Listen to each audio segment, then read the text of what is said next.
first paper by the British group about the quantum parallelism came out in 1985, and that gave a strong impact on the young scientists at NTT. And maybe around 1986, we sort of started to search appropriate experimental technique to implement this concept of quantum parallelism and eventually quantum computers. So maybe I think 3-4 years preparation, I think we really focused on semiconductor systems interacting with light as a building block for quantum computers.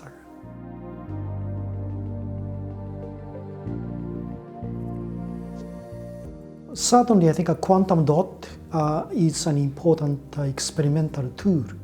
And from the very beginning, probably I think in 1986 already, I think we sort of were attracted by the discrete sort of energy spectrum promised by quantum dot.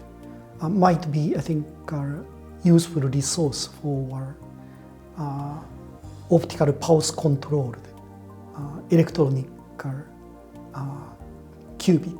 I think that's so we have not been trained in terms of atomic physics and don't know much about atomic physics, but the need to sort of precisely control the quantum state with discrete sort of energy level forced us to pick up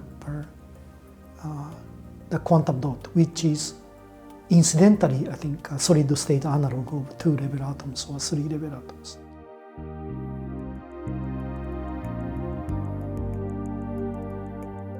Probably, I think it is a step-by-step learning. I think we first, I think, how to realize the spin 1/2 particle effectively in semiconductor material systems.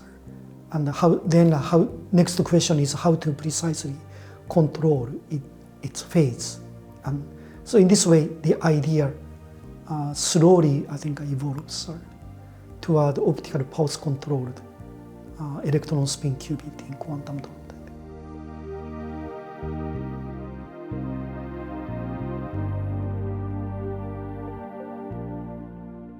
Then I think some very routine, I think, experimental phenomena observed in atomic physics was still a challenge for experimental semiconductor physicists. I think the system is so, I think, inhomogeneous, and the coherence time is so short. So all those, say, coherent Rabi oscillation, vacuum Rabi oscillation, Morose triplet, and just, I think, a routine, I think, phenomena in atomic physics was really a challenge to us.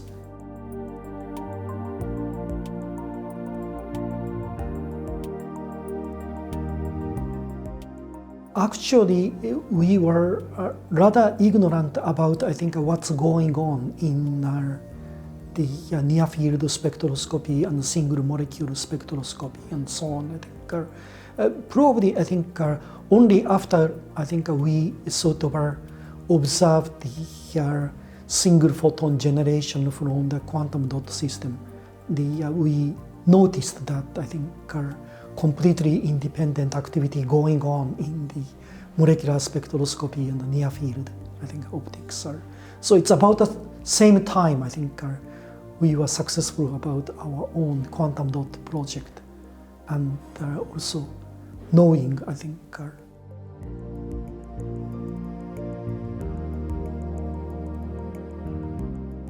but certainly, I think it is a wonderful opportunity to train students in basic experimental skills and also theoretical quantum physics.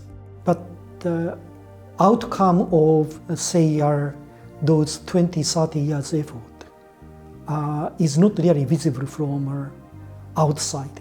So in this sense, I think the government and the funding agency and the people in general, I think, the hope are not really, I think, materialized yet.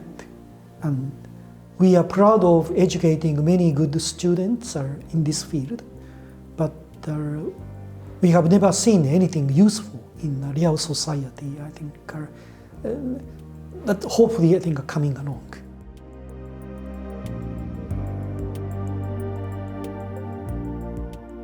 It is extremely important to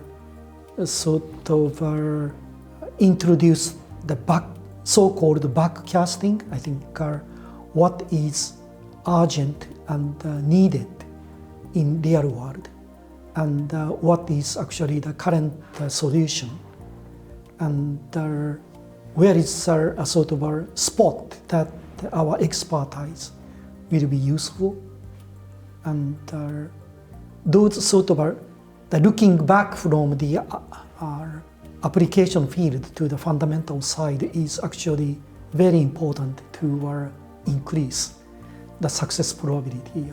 I think otherwise it's just a permanent cycle of starting a project and writing paper and finishing up the project, and never sort of a flower as a useful technique.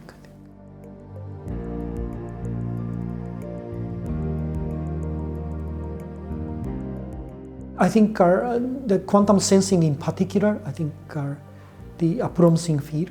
But I think eventually the particular technique actually will be successful in real world depends on many factors. The performance, cost, size, the maintenance, easiness. There are many factors actually we have to overcome to compete and eventually win over the existing techniques.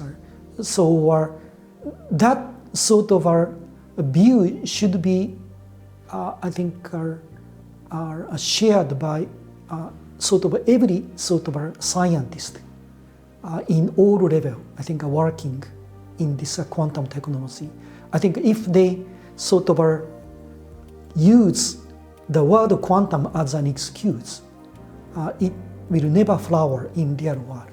I think it's really important to actually the particular technique is actually overall the people's choice over existing techniques. And then we must worry about many things from the very beginning. Otherwise, the success probability is very, very low, I think.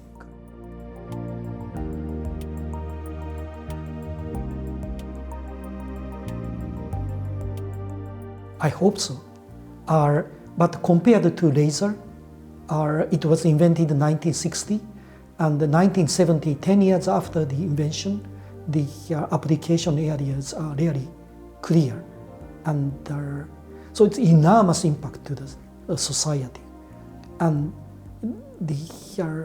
nothing comparable to that sort of impact I can see from quantum technology yet.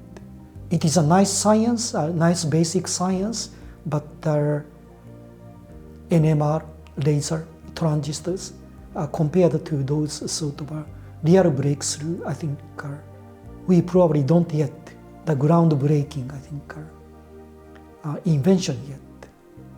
Lots of preparations are, so I think the preparation is enough, and someone will come up with a remarkable idea, and even tomorrow. But today, I think nothing is promised.